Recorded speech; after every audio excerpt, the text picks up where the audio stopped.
People Management Association of the Philippines.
People Management Association of the Philippines.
Magandang hapon mga kaibigan. Welcome to this afternoon's webinar on hashtag Mental Health Matters, a discussion on toxic positivity and dealing with our difficult emotions during a pandemic. I am Obet Policarpio, FPM, the 2015 PIMA President, currently the HR Manager for Organization Development and Training of San Miguel Yamamura Packaging Corporation. I am happy to serve you as your moderator for this afternoon's webinar. Participants to this program are from various parts of our country, and as of this time, we have almost 1,000 plus webinar participants. In case of difficulties during this live webinar, please bear with us. A lot of people have signed up for our webinar, and we are still hoping that there will be more new registrants. There might be limitations on Zoom in terms of capacity, but we still opted not to close the registration. To accommodate everyone, aside from Zoom, we are currently live on PMAP's YouTube channel. You may go to YouTube and type People Management Association of the Philippines, or search for at official PMAP 1956. Again, at official PMAP 1956. The link to this webinar is also posted on the PMAP Facebook page. Feel free to share, post, and tweet about our webinar using the hashtags, hashtag PMAP 2020 and hashtag Mental Health Matters. There were quite a number of questions raised before this webinar, and if time permits, Perhaps our speaker could answer more of your questions. Feel free to use the Zoom Q&A or the comment sections on Facebook and YouTube to send in your questions. For PMAP members who wish to have a copy of the slides and those who wish to be a PMAP member in the future, kindly send an email to rhea.paragsa@pmap.org.ph. Again, to Rhea with an HREAHEA.paragsa@pmap.org.ph. Thank you. To join us in this PMAP webinar session, it is with great honor that I introduce our guest resource speaker.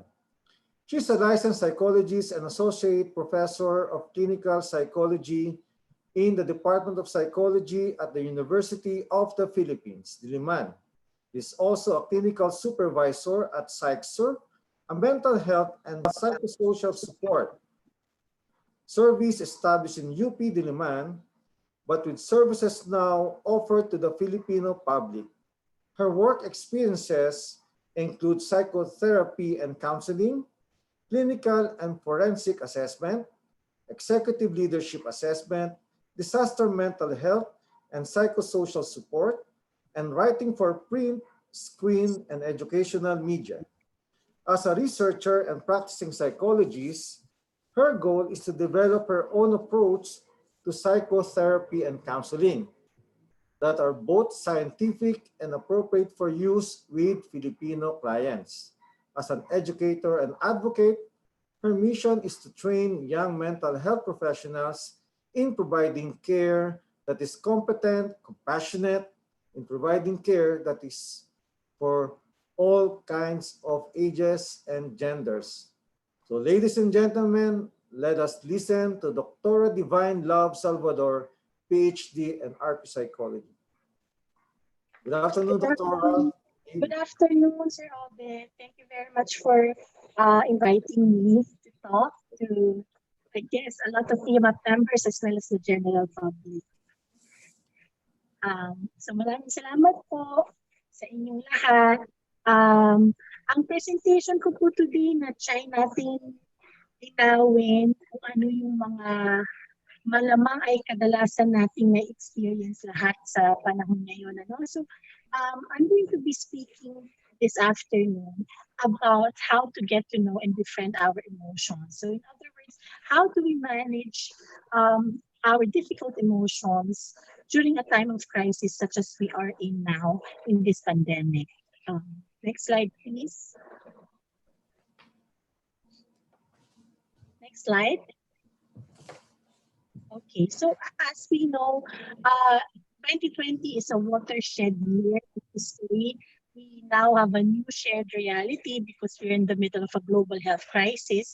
Alam po nating lahat na the COVID-19 or the infectious disease caused by the new coronavirus strain has been declared a pandemic. And so in this current context, everybody is affected.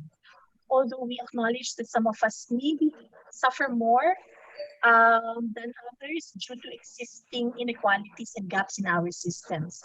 So I think the first important idea that I want to share with everybody is that when there is a crisis, it is natural for whatever problems or process and system gaps may have to actually be worsened and exacerbated.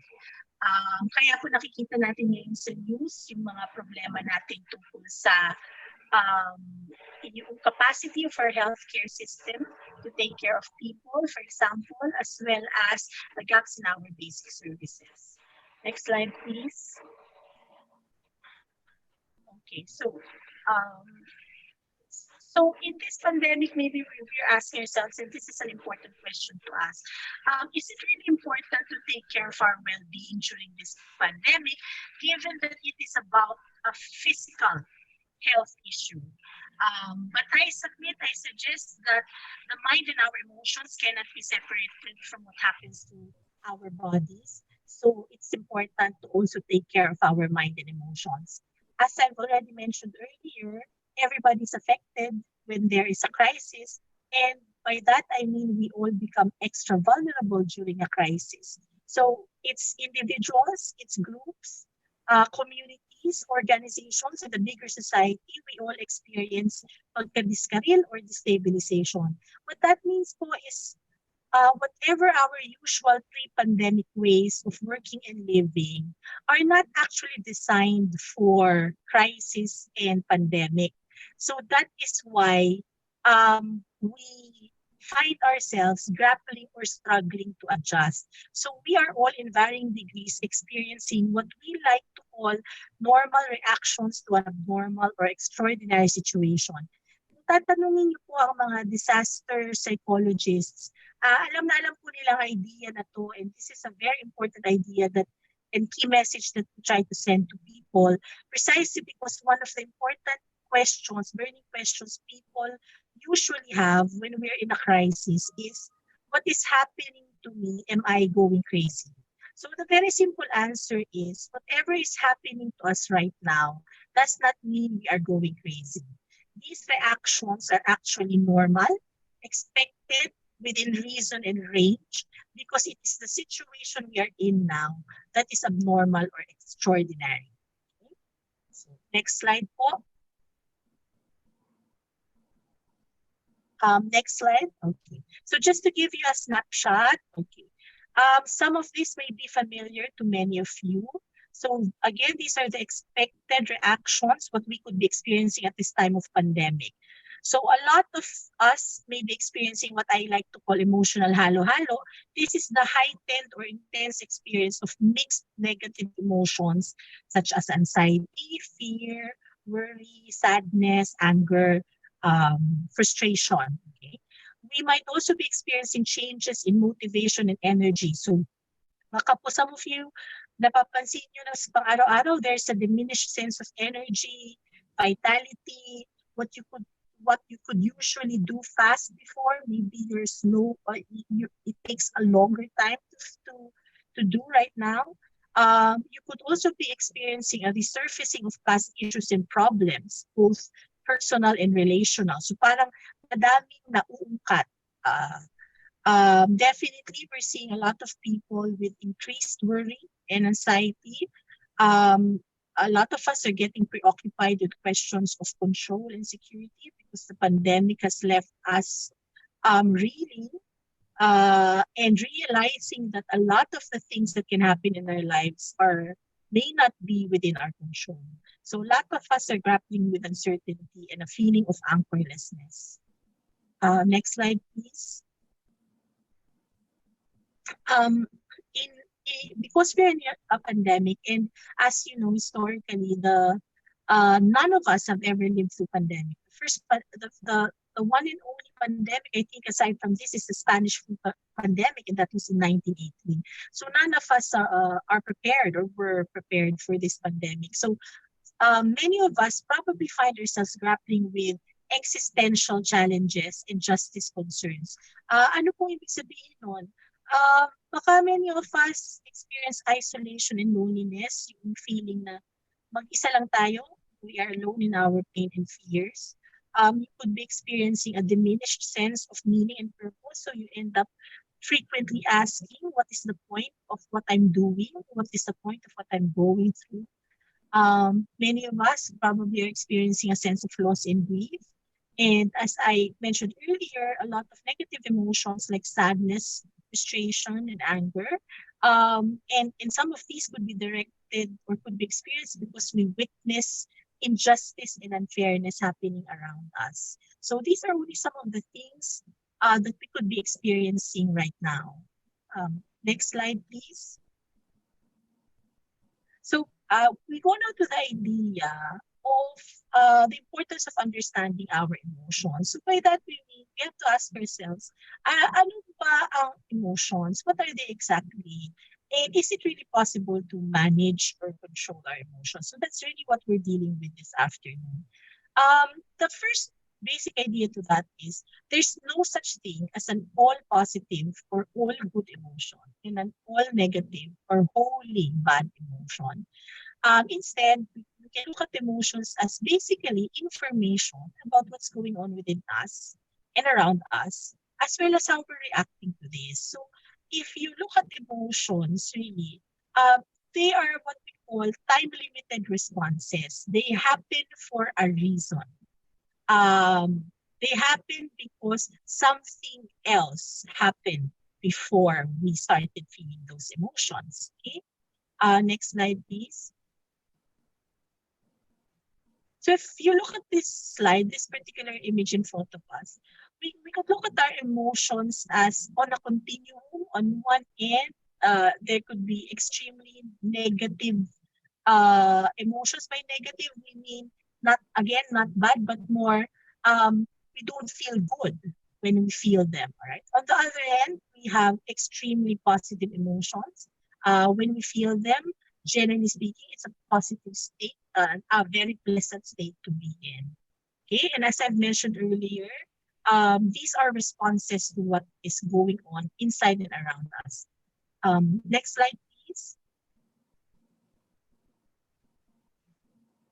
Okay, so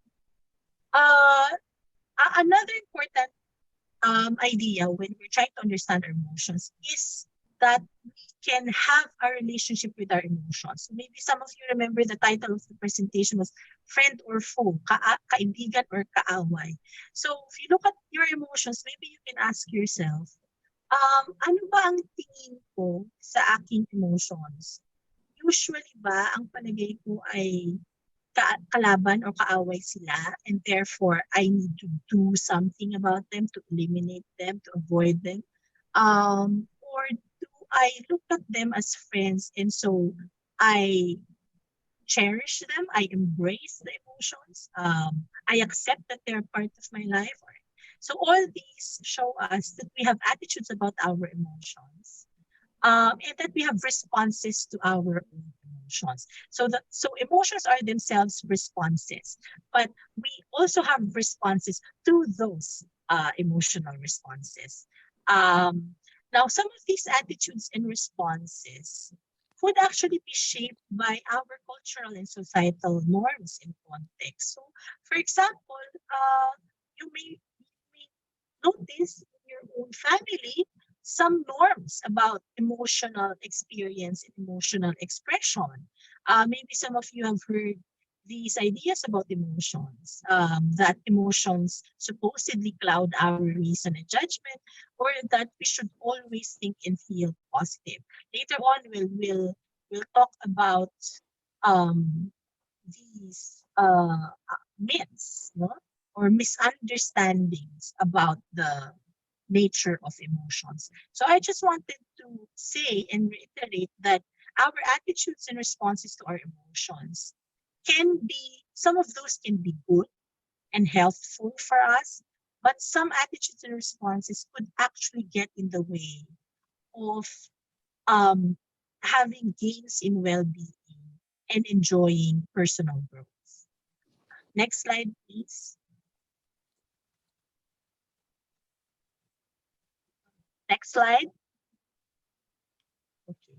So as I mentioned earlier, we can have a relationship with our emotions. So maybe some of you, I encourage you to reflect and ask yourselves how you have been treating your emotions. Have you been treating your emotions and viewing them as friend or as foe? So next slide. Now, how do we know if we do this? Okay. Next slide. So these are some indicators. Okay, how do you know when you treat your emotions as friend? Okay.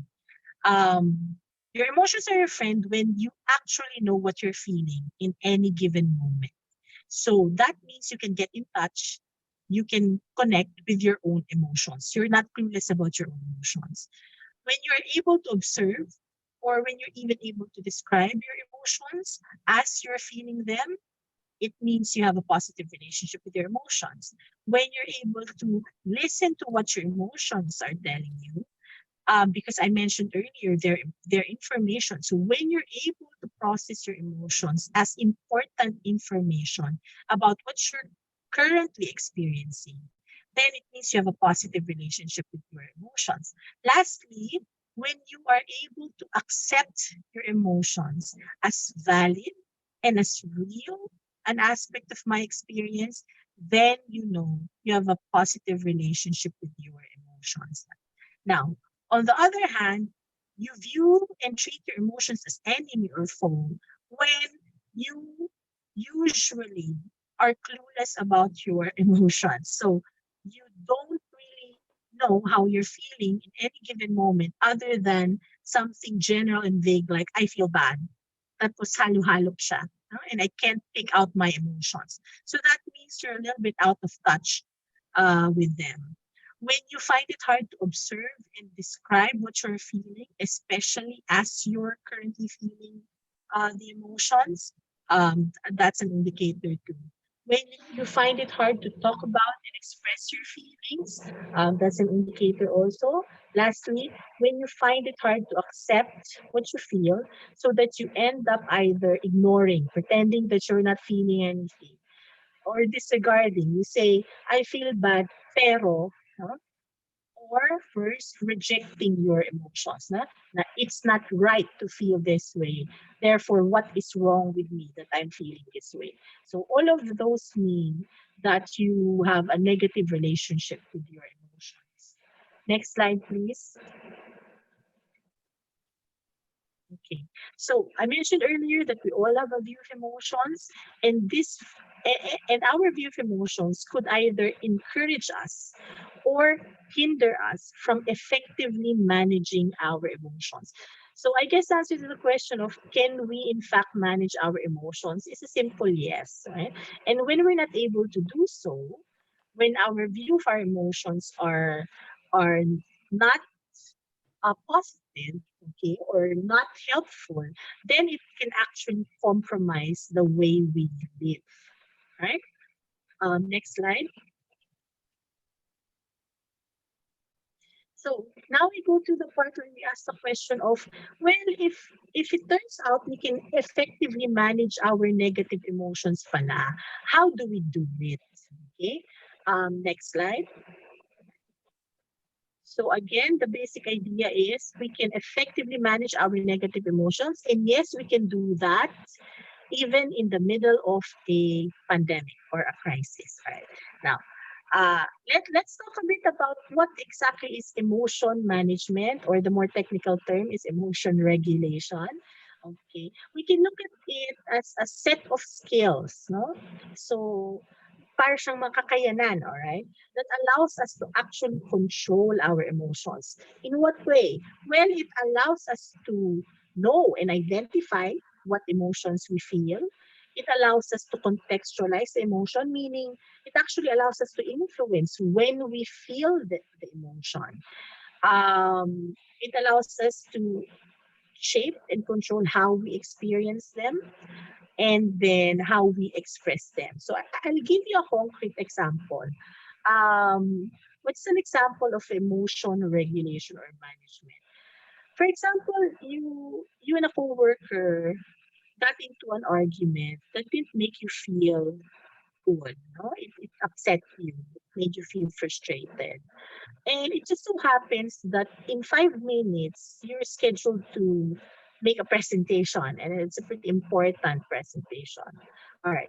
Effective emotion regulation is when you're able to recognize that you're currently feeling upset. All right. But you are not overwhelmed by it, and instead you're able to remind yourself that you have an important thing to do in 5 minutes, and that you're going to try your best to do that important task, all right? And temporarily set aside your anger and feelings of upset for a time when you have space, no? And it is safe for you privately to deal with the question of why you got upset and why you felt angry, and what was really going on that made you feel bad about the argument with the coworker. That is a concrete example of the emotion regulation skill set, because in that example, we the person was able to identify and contextualize the emotions. The person was able to modulate, meaning to to moderate, no, the impact of the emotion so that it doesn't affect what has to happen, or the situation, and the person is able to control the communication aspect or the expression of the emotion. Um, Next slide, please. So, why is it important to regulate our emotions? What do we actually want to achieve? Well, first of all, it's important kasi to get to know and understand our emotions. Um, it's also important for us to actually minimize how frequently and how intensely we feel negative emotions. So just because we accept negative emotions as a part of our lives, does that mean that we push ourselves to suffer emotionally, to suffer needlessly? Okay. We also want to be able to minimize the tendency for our thoughts and actions to be dictated by whatever negative emotions we feel. And lastly, while we can accept emotional suffering, we don't want to worsen or exacerbate it. And if we can, we actually want to decrease it. All right. Next slide, please. So, what are the benefits of effective emotion management? Well, when we're able to, because emotion management is such a core skill,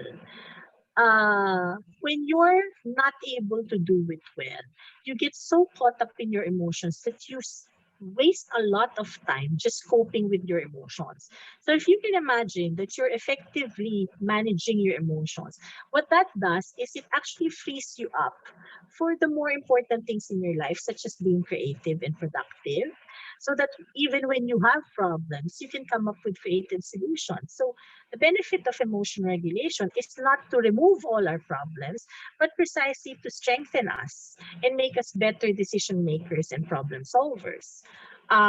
So with effective emotion regulation, we can be goal directed rather than wasting our time avoiding, no, all these stimuli that tend to trigger our negative emotions. Because of this, we can also have satisfying relationships. We're not always fighting with other people, and we can live the lives that we want. We can live meaningful lives. Next slide, please. All right, so let's deal with two myths. So the first myth, we've started to deal with this. It's a myth to think that painful or important emotions are bad and I should not feel them. So that's a myth. That's not true. As I told you, one of the skill sets in emotion regulation is actually recognizing and accepting the reality of painful emotions. Another myth that we have to talk about and deal with is this. A lot of us probably believe this to a certain extent, that I should only feel positive emotions, or I should only have positive experiences in life. Okay. So that's a myth, and we'll deal with that. Next slide, please. Um, Next slide.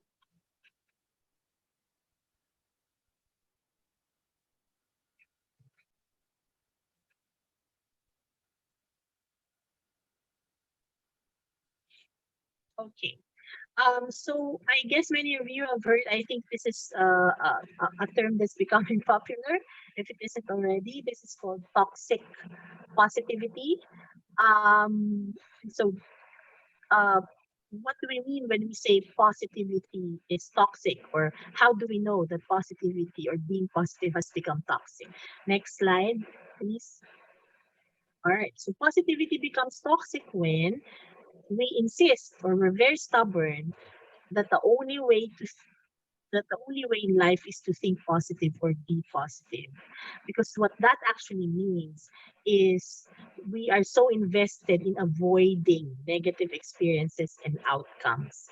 And while that is understandable, that's something that I can totally empathize with. It's not easy to feel overwhelming negative emotions. And so it's understandable that the default reaction to that is actually to try to avoid those. All right. So when toxic positivity is when you expect only positive outcomes to come from your decisions and plans. So we're not actually planning uh, we're not anticipating possible negative consequences. And so what that means is there are real gaps in the plans and decisions that we make. Okay. Positivity becomes toxic when we don't take into account risks and negatively valence information.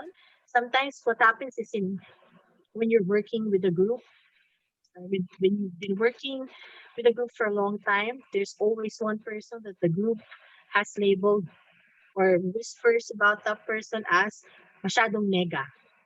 Always talking about negative things. Okay.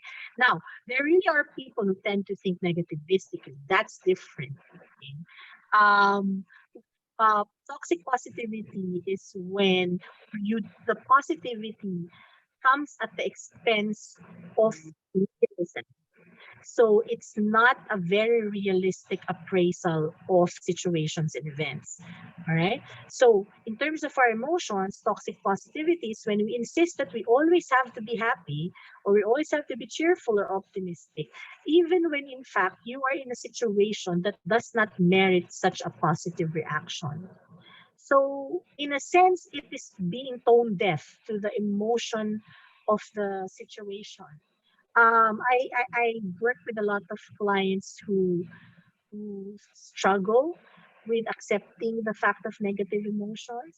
And so what happens is they start to talk about something upsetting or sad that happens to them, and their talk abruptly shifts into a falsely positive tone. And as I was saying earlier, that's partly cultural because, for example, a lot of Filipinos don't like talking about negative information and negative events. So we will always insert the pero, no, buti na lang, mabuti nga, and all that. All right. So these are some indicators of toxic positivity. Next slide, please.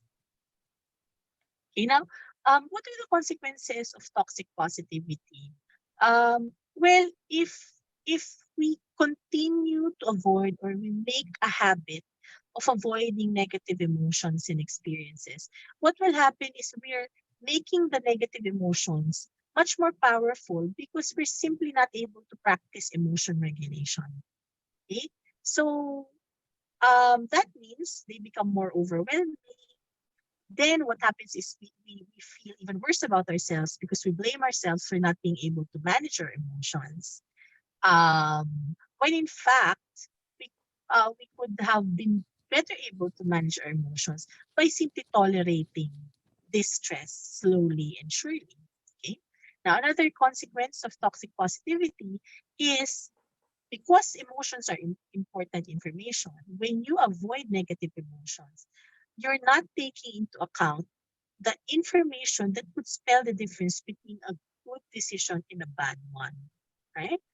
Um, Another consequence is because you avoid quote unquote thinking negatively, you can become vulnerable to people who will not think twice about deceiving you or hurting you because you're too trusting. Okay? So there's a lot of research evidence that shows that in life, to navigate social interactions more effectively, we have to have a balance of trust, but also a healthy dose of distrust. Okay? If toxic positivity does not allow us to balance that, precisely because this trust falls into the category of negative emotions and experiences. And lastly, we can end up judging ourselves and possibly others too harshly because toxic positivity is a very high standard that can never be met. It is literally impossible to always be positive, to always be happy and cheerful. So what can happen and what usually happens is when you end up feeling bad and feeling sad and angry and hurt, you end up blaming yourself for having those experiences. Right? So next slide, please. Okay, so if we look at greater well-being as as an equation, How can that equation be balanced? Well, it's actually a balance of accepting the fact of negative emotions as well as grabbing or even creating opportunities to increase your experience of positive emotions. Okay. Next slide, please. So the question is, how can I balance acceptance of negative emotions and strengthening of positive emotions? All right. Next slide. So again, it's possible to balance that. So let me give you some concrete tips for actually doing that artful balance and making the most out of this pandemic emotions wise. So I think very basic. The first step is really to recognize and accept what you're feeling right now. Um, Even if and especially if what you're feeling is being overwhelmed, feeling uncertain, maybe you're struggling with the massive changes that the pandemic has brought upon us. Step is to actually um, recognize and accept that. Um, Next, I think it's important to take a step back and identify what you can and cannot control about your personal current situation. So it's not about controlling what happens to your neighbor or to other people or to the world, but it's looking at your situation and identify what you can and cannot control. Then you do two things. You work towards accepting what you can't control, and then you work towards focusing whatever energy you have on what you can. Okay? Next slide, please. Um, Next slide. Yeah. All right. Another concrete tip for you guys: make a new calendar. Okay. So this is different kind of calendar. It could be daily or weekly. And it's a calendar that consists of the following activities. First, activities that you have to do to earn your living. Okay. Activities that you want to do. So emphasis on what to do to take care of yourself. So a caveat though is you making sure that these are good for you in the long run. So you may want to drink or smoke, but as much as you can, avoid doing that. Okay. You may want to spend the whole day playing video games, but you can avoid doing so. So focus on activities that have historically given you a sense of calm, peace, and joy, even though you may not attach those feelings to those activities right now. Okay, the point is, if you have done this before and you felt good about yourself after doing so, and there's no long-term harmful consequence on you for of doing this activity, then by all means add that to your calendar and schedule it. Okay. And then last set of activities or would be activities that actually allow you to fully express how you are currently feeling. So here's the idea behind this. Um, the point is to accept whatever negative emotions you have. Okay. And what that means is also taking the time to let yourself feel those emotions, but doing so in a time limited way and in a safe context. Um, what does that help you do? It actually helps you to slowly but surely gain control of the negative emotions because what you're doing in your day to day or your week out is you're basically telling yourself, I will cry, I will worry at this time of day. Okay. Outside of this schedule, I will do all the other activities that I committed to do for that day. Okay, so that's the point of the calendar. You another term for that is planned activities. All right. Next slide, please.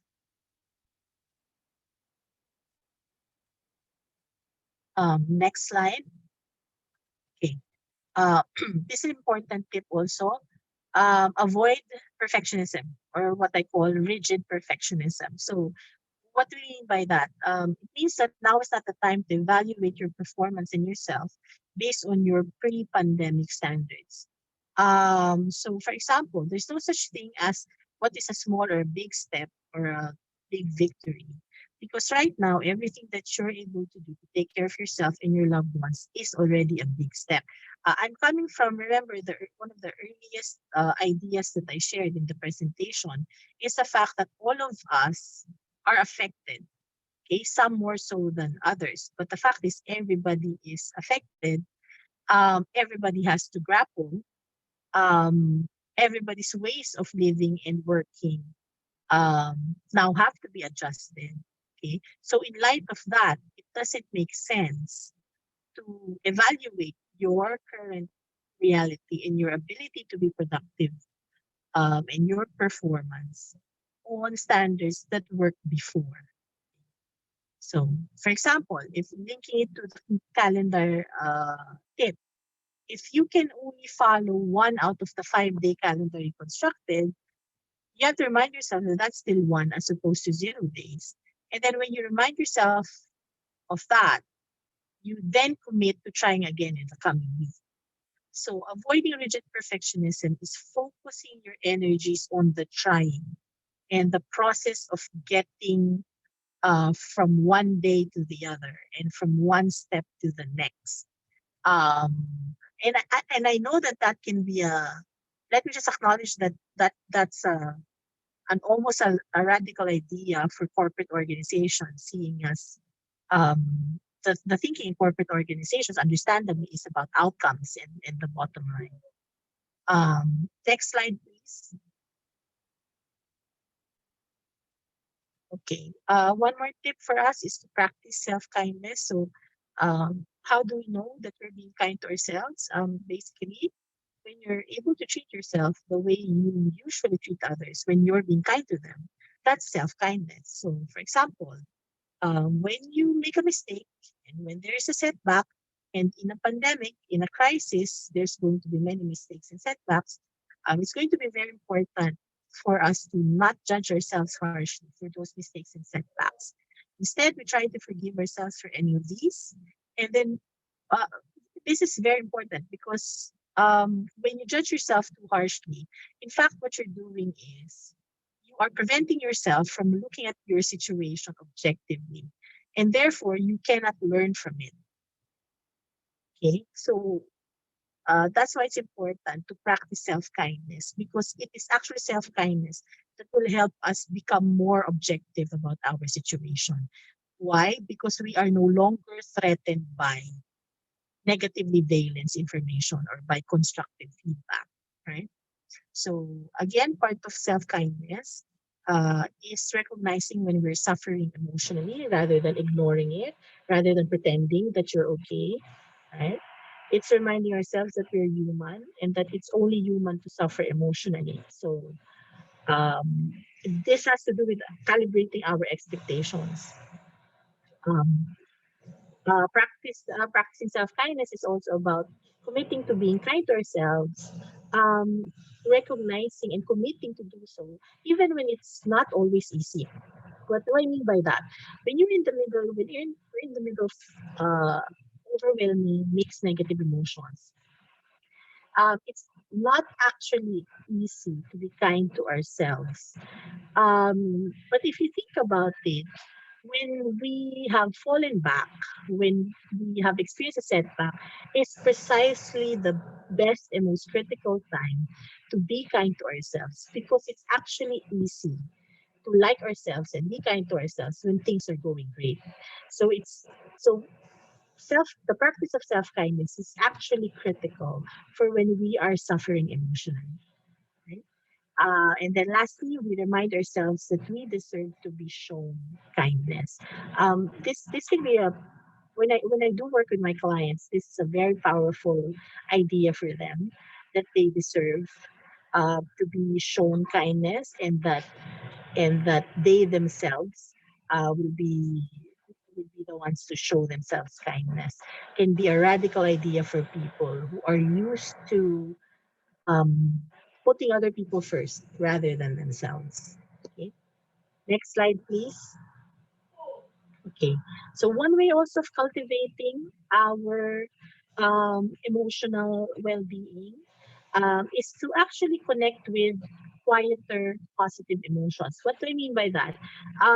In our society today, it looks like the norm and the expectation is that we always have to be happy, we always have to be elated, excited, enthusiastic, and um, many of you probably know the term extra, so we always have to be extra.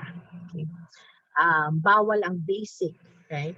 But in fact, from the standpoint of well-being, there are positive emotions that fit well with a more reflective, a more receptive, a non-demanding approach to life, especially life during a pandemic. It's highly unrealistic to expect ourselves to be elated, excited, enthusiastic, extra when we're all in the middle of a global crisis, all right?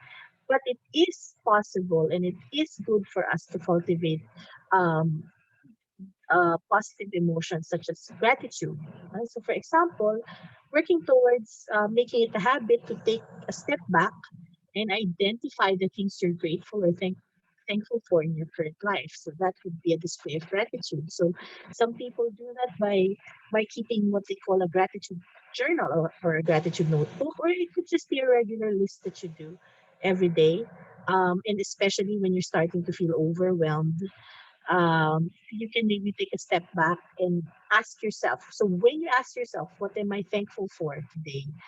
You are deliberately shifting your mindset towards what is positive. All right. Another positive emotion that you can connect with is desire. So, how is desire a quiet positive emotion? Well, it's important because in the middle of a crisis, we tend to labor under the false belief that there is nothing, literally nothing we can control, and that everything that we will do henceforth is just something we have to do. Okay. Now, when we reformulate those statements of I have to or I need to do this into I want to. So if you notice from the previous example, some of the activities are activities that you want to do to take care of yourself. What you do is you're unconsciously reminding yourself that you have choice in your life. That's yours power to decide and your power to choose what's going to happen is intact. Okay? So it's in that sense that it's important to connect with desire. Okay? And then lastly, it's important to cultivate contentment. So it's working on appreciating what you do have in your current life. Right? Next slide, please. Okay, so now we go to the question of because all of us are at home for an extended period of time, how can families actually take care of one another's well-being during this pandemic? So here are some what I hope are helpful tips for families. Next slide, please. Families can begin reflecting on, identifying, asking ourselves, no, what are the norms and myths in the family that shape how we experience and express emotion? So, such as for example, bawal ang umiyak, right? Or mga iba lalaki ka, hindi ka dapat iiyak, alright? Those are norms and myths that limit our ability to experience and express emotion. Families can stop shutting down emotional talk and start learning how to talk about emotions in a healthy way. Is there such a thing? Yes, it is. It's actually the respectful expression of negative emotions. So, expressing our emotion is different from experiencing them. And sometimes what happens is, especially with people with anger problems, is they think their anger is justified the expression of their anger is justified, when in fact the experience of anger is justifiable, but the expression of it can be evaluated as effective or not, right? Okay. Now, families can also stop insisting that only positive experiences and outcomes are worthwhile. I think we can also work towards reminding ourselves that each family member copes differently with uncertainty, loss, and negative experiences. And there is no one way, no one correct way of coping. I think it will be great if families can start listening to each other rather than talking at each other. And especially in Filipino culture, the tendency is if you're younger or you're just a child, then you have no opinion. And that's not going to be great for us in the long run. Um, Lastly, I think we need to give one another multiple chances and have a wider latitude to make mistakes and to stumble. Next slide, please. So I think one important thing for us to do in the next in coming months and within the year is to actually grab the opportunity right now to reflect on our lives and get to know ourselves. Why do I say this? Typically, what happens in a crisis is that people are set on avoiding pain or solving problems, getting rid of them, and all that. But what we don't always realize is that in a crisis, there's always an opportunity to actually take a step back and ask ourselves, what is the real point to our lives and what value do we really place on what we do in our lives and who we are. The thing about getting to know ourselves is half the time we're only getting to know ourselves in overly positive ways. So it's almost like the only part of you that you know is the part that shows up in your social media accounts. So a crisis is both a blessing and a curse, and the blessing part of that is precisely it's a real learning opportunity for us and getting to know ourselves and who we are when we're not at our best and when we're suffering. Next slide, please. So if we go back again to the well-being equation, more than the balancing of our positive and negative emotions, I really think that well-being, we experience greater gains in well-being when we are able to construct our lives based on ultimate value rather than outcome. So when we're able to focus on the what we're experiencing and the process of living through a pandemic rather than beating ourselves up because we're not always able to achieve the outcomes that we want. Um, Next slide, please. All right, so I think that ends my presentation. Thank you. And I would like to, for those who are interested in some of the ideas I've shared, these are just some of the resources that you can look for online. The UPD Sykes Resource Center is not yet up, but I'll try my best to update PMAP as soon as the website is up. Thank you very much.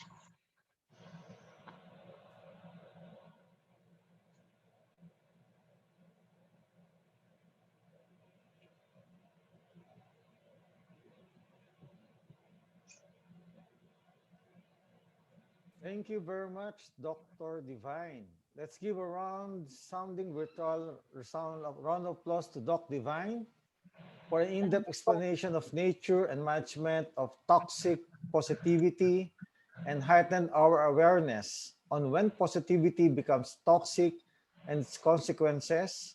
And she gave us practical tips on how we can balance the acceptance of negative emotions and strengthen the positive emotions. Again, thank you very much, Doc Divine. Thank you, Paul. As of this time, we already received more than 150 questions Oh, pertaining to, of course, to toxic positivity related to workplace, dealing with variable situations, mental health conditions, post-lockdown management, self-esteem, so forth and so on. So, Doc Divine, for the first question, how do you redefine and attain productivity in a changed learning and new work environment?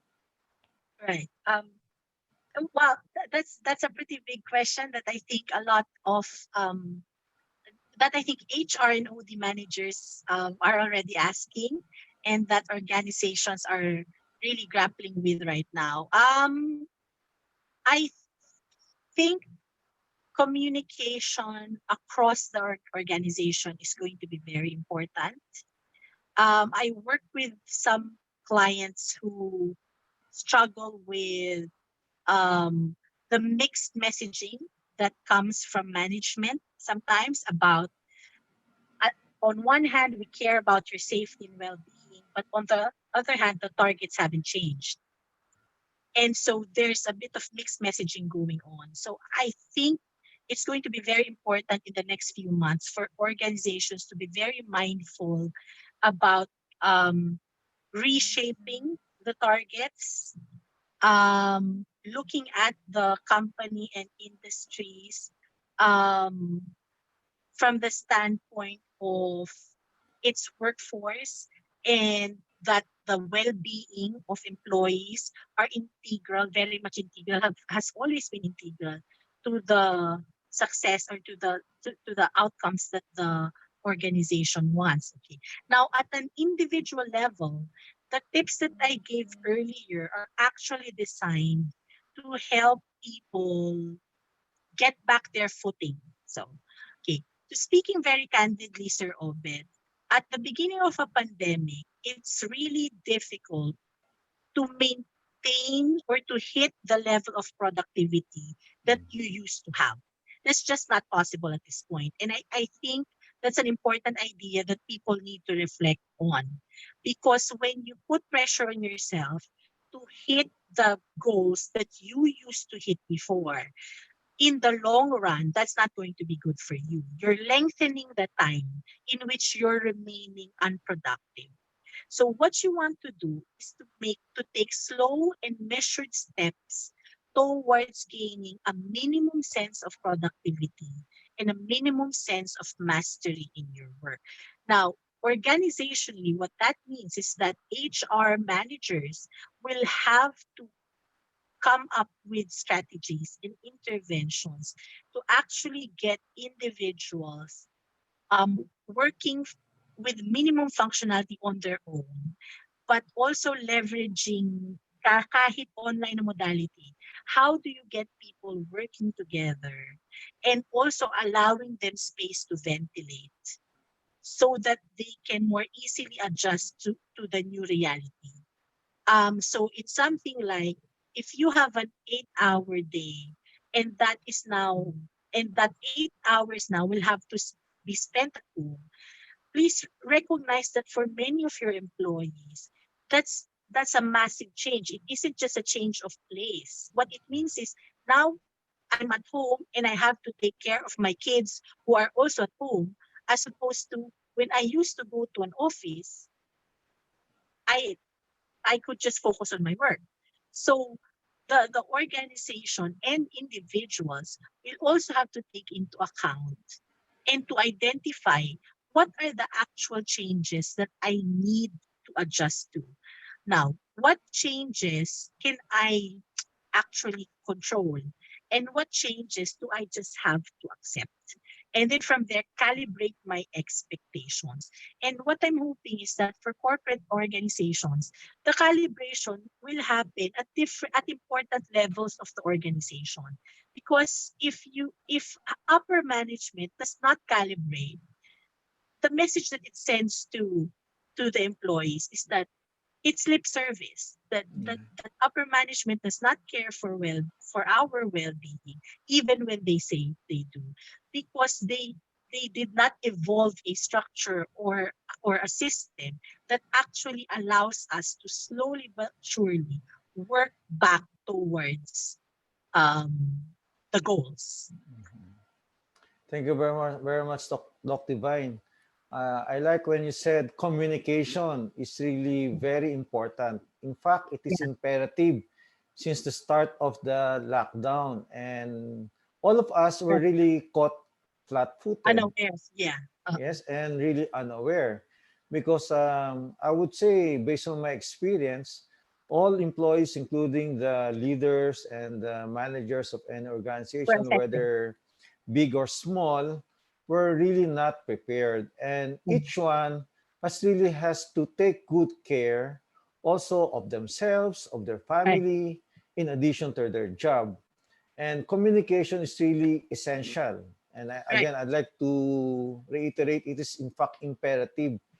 Right. And we encounter, and I also receive a lot of feedback that there are some managers, supervisors who really fail to communicate to some only of their direct reports, and these some direct reports are in the limbo. So what Right. advice or suggestions can you give to these few employees who are in the limbo, so to speak, because of Right. lack of communication Yeah. from the top? Yeah.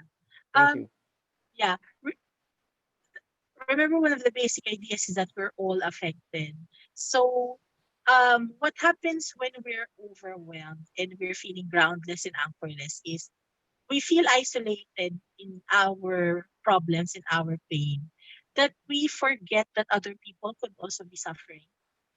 And so what what can happen is we end up feeling bad about the lack of response from the other person. And then we assign issues of character to the person. When in fact, it's a reminder that all of us are adjusting to the new context in the new reality. Um, but I resonate with what you said earlier, Sir Obet, na communication is very important. And I would add there that I think it's a challenge for leaders right now to communicate, to express vulnerability. I know that especially in business and industry, the tendency is to communicate strengths and Yeah. power. But I think a lot of our employees will respond positively um, to empathic communication and to saying and to really communicating not just about what we can continue to do, but but being very candid about our actual limitations and encouraging people to have a stake in getting the organization or the unit or getting each other back on track.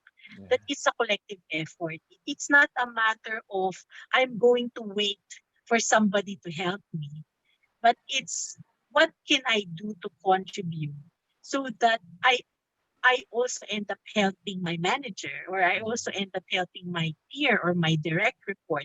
If everybody thought that way, then it would be easier to coordinate and to cooperate and to collaborate.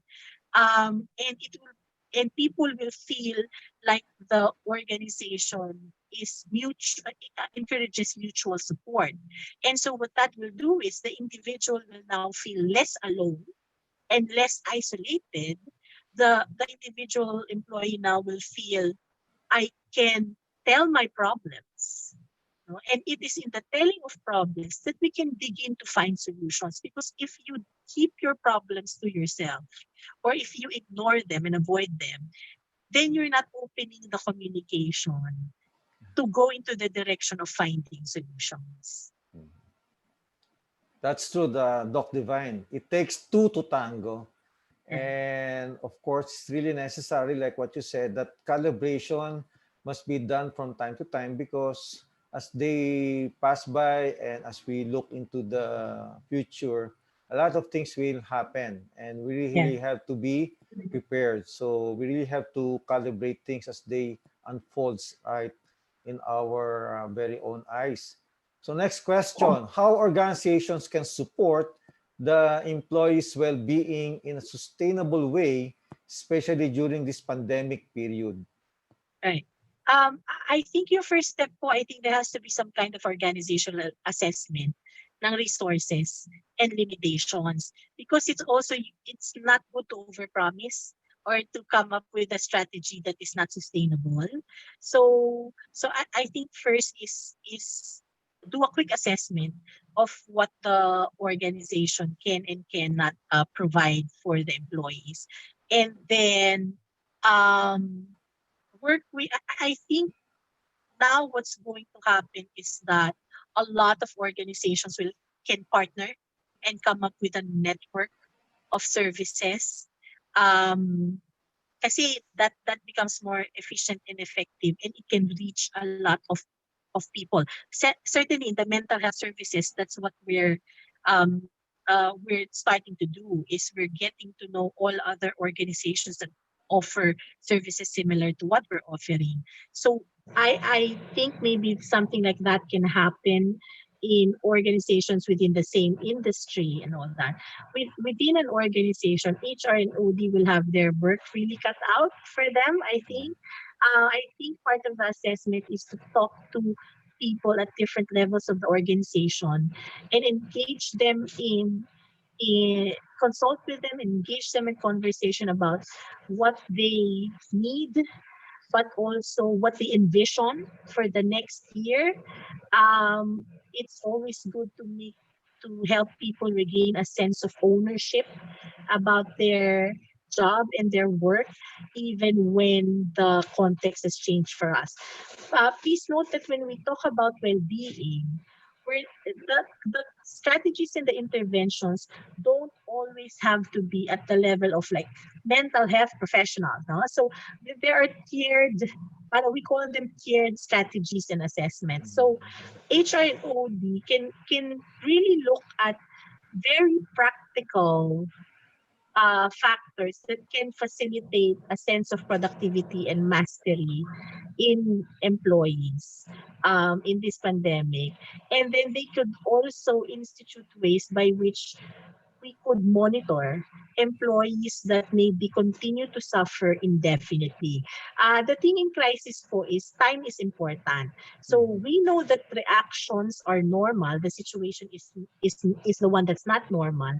But we do expect that our emotional reactions will recede over time. Okay.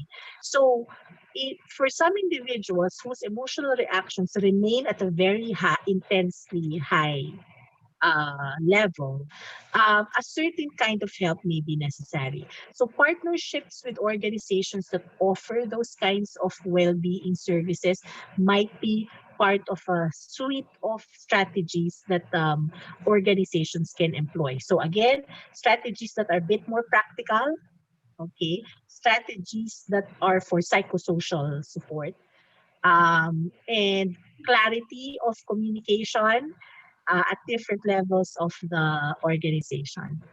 Okay, thank you very much, Doc Divine. So here's another question in the chat box.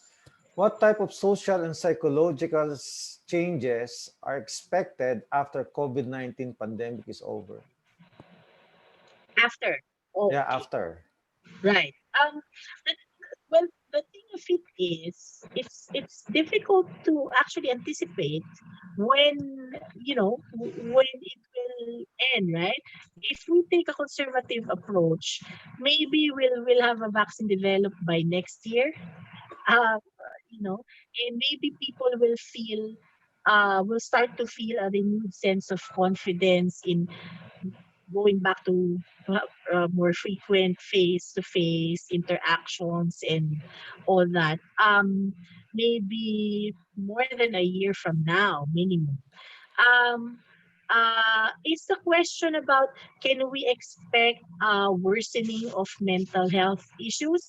The What we're seeing right now in our work is whatever mental health problems people are experiencing right now, for many of them, those are actually pre-existing issues.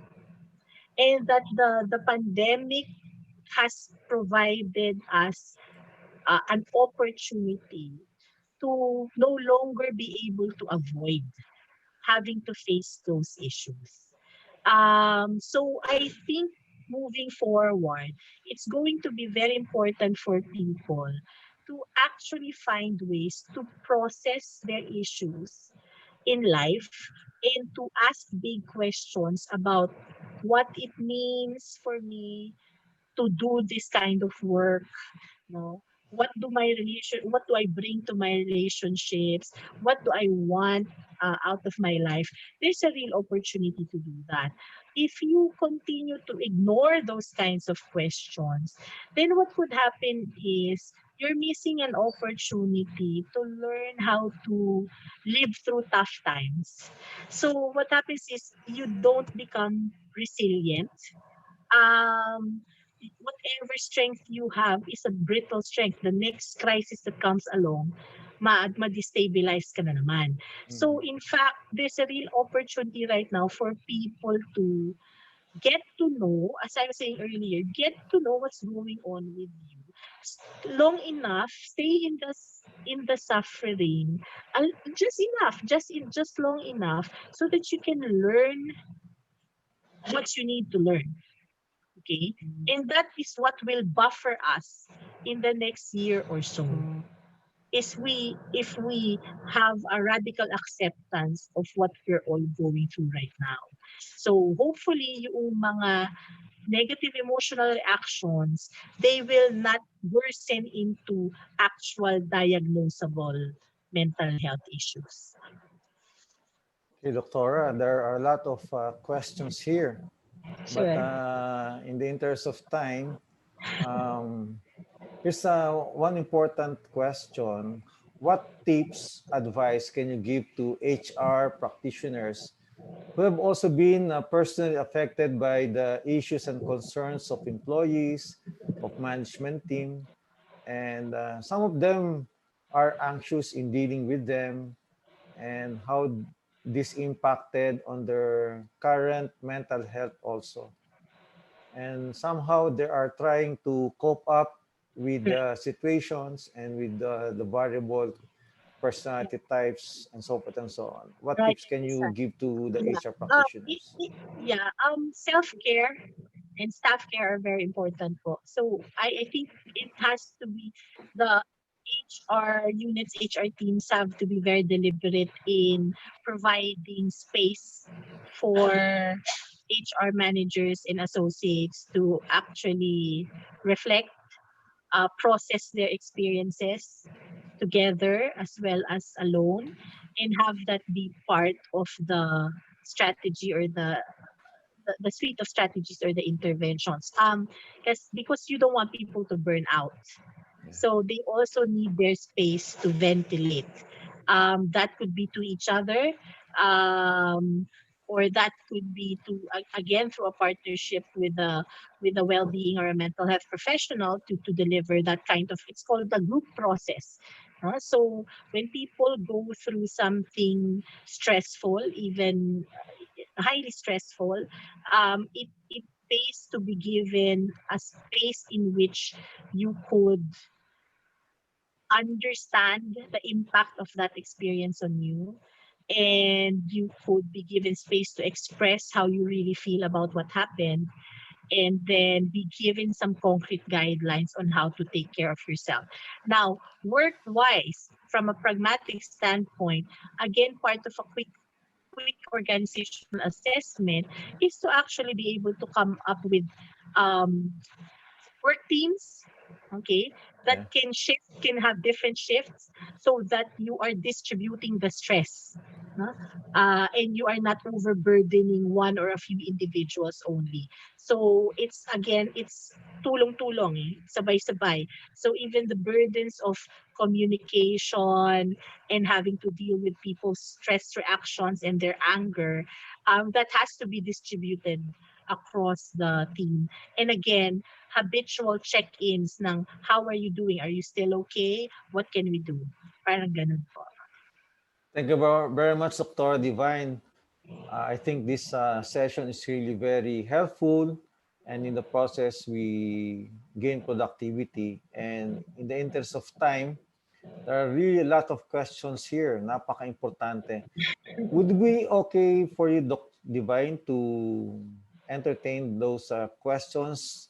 Do you have an email address wherein they can post their questions and you can answer them? Pwede naman po, I can share it with the with the PMAP team. Okay, thank you very much, Dr. Divine. Any final Opo. message to our dear listeners? Well, I wanted to say that I'm very glad to have had this opportunity to touch base with people about what I think is an important concern. I hope that we are all able to keep ourselves safe and healthy throughout the year. And I think it's nothing against us if we feel vulnerable and we accept and acknowledge that we need help. As mentioned earlier, I'm a clinical supervisor at UP Diliman Psych Serve. We offer a free telepsychotherapy service to the public. It used to be just for UP Diliman, but in response to the pandemic, we opened up our services to the public. I hope that if people listening in have some concerns, or if they just need a listening ear, that they access this service. We have a lot of signups right now, so we may not be able to get back to you like within the day, but we'll try our best to respond as soon as we can. Thank you very much po. You're welcome, Doctora, and thank you very much too for your precious presence with us this afternoon. You're really Thank a you. big, big blessing to the HR community and to everyone who listens. And we pray for you. So Salamat po. yeah, we had an insightful and eye-opening session this afternoon, ladies and gentlemen. Let me share with you my insights from the session. Doc Divine explained the nature and process as well as the approaches on how each one will be able to get to know more his own emotions, befriend the emotions and manage the emotions, especially in times of crisis. Toxic positivity is portraying yourself as being happy no matter what. You're basically switched off to anything which might be viewed as negative.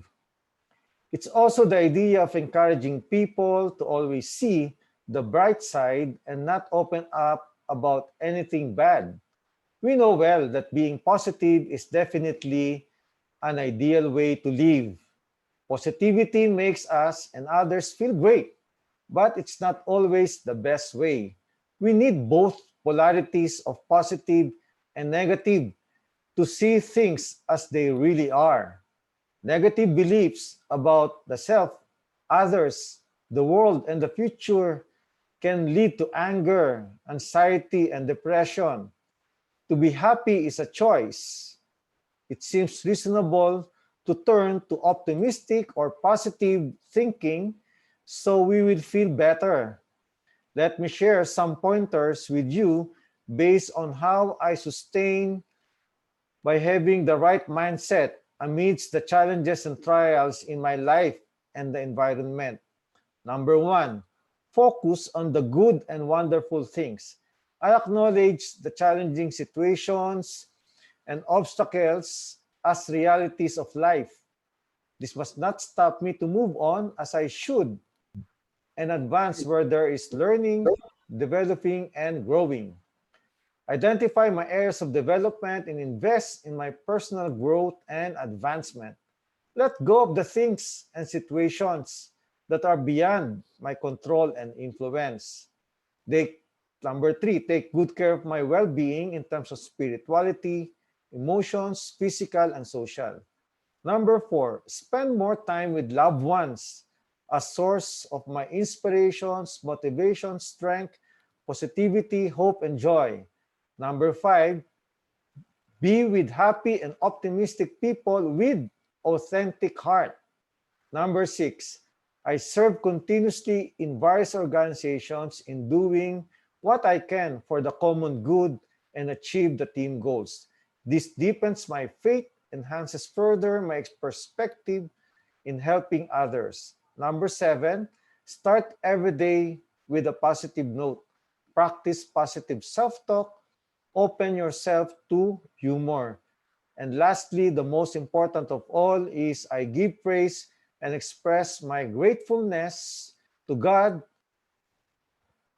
for the blessings and guidance that my loved ones and I receive from Him. On behalf of the 2020 PMAP President, Loy Echeverria, PMAP Executive Director, Rene Henner, the PMAP officers and Board of Trustees, together with the PMAP's professional staff, thank you very much, Dr. Divine Love Salvador, and to our webinar participants.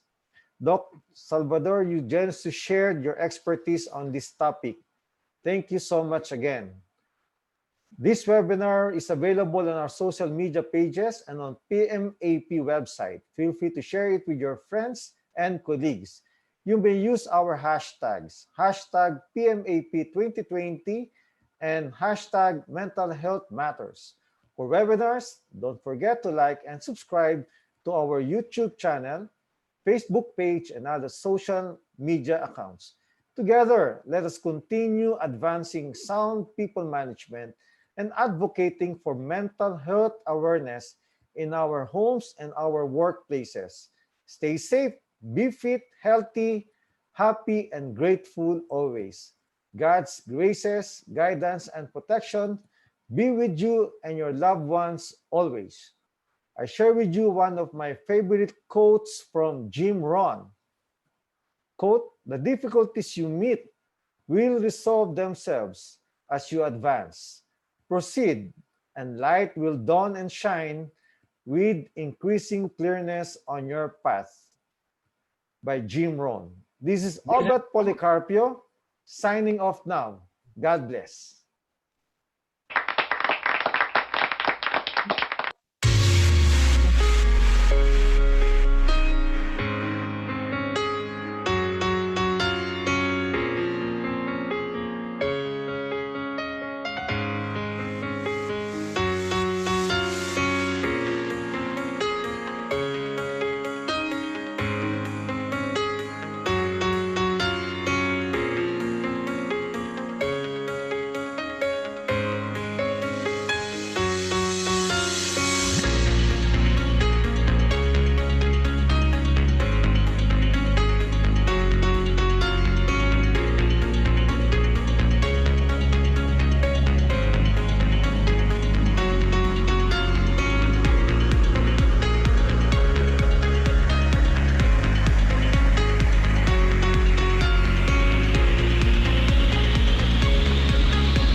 Management Association of the Philippines.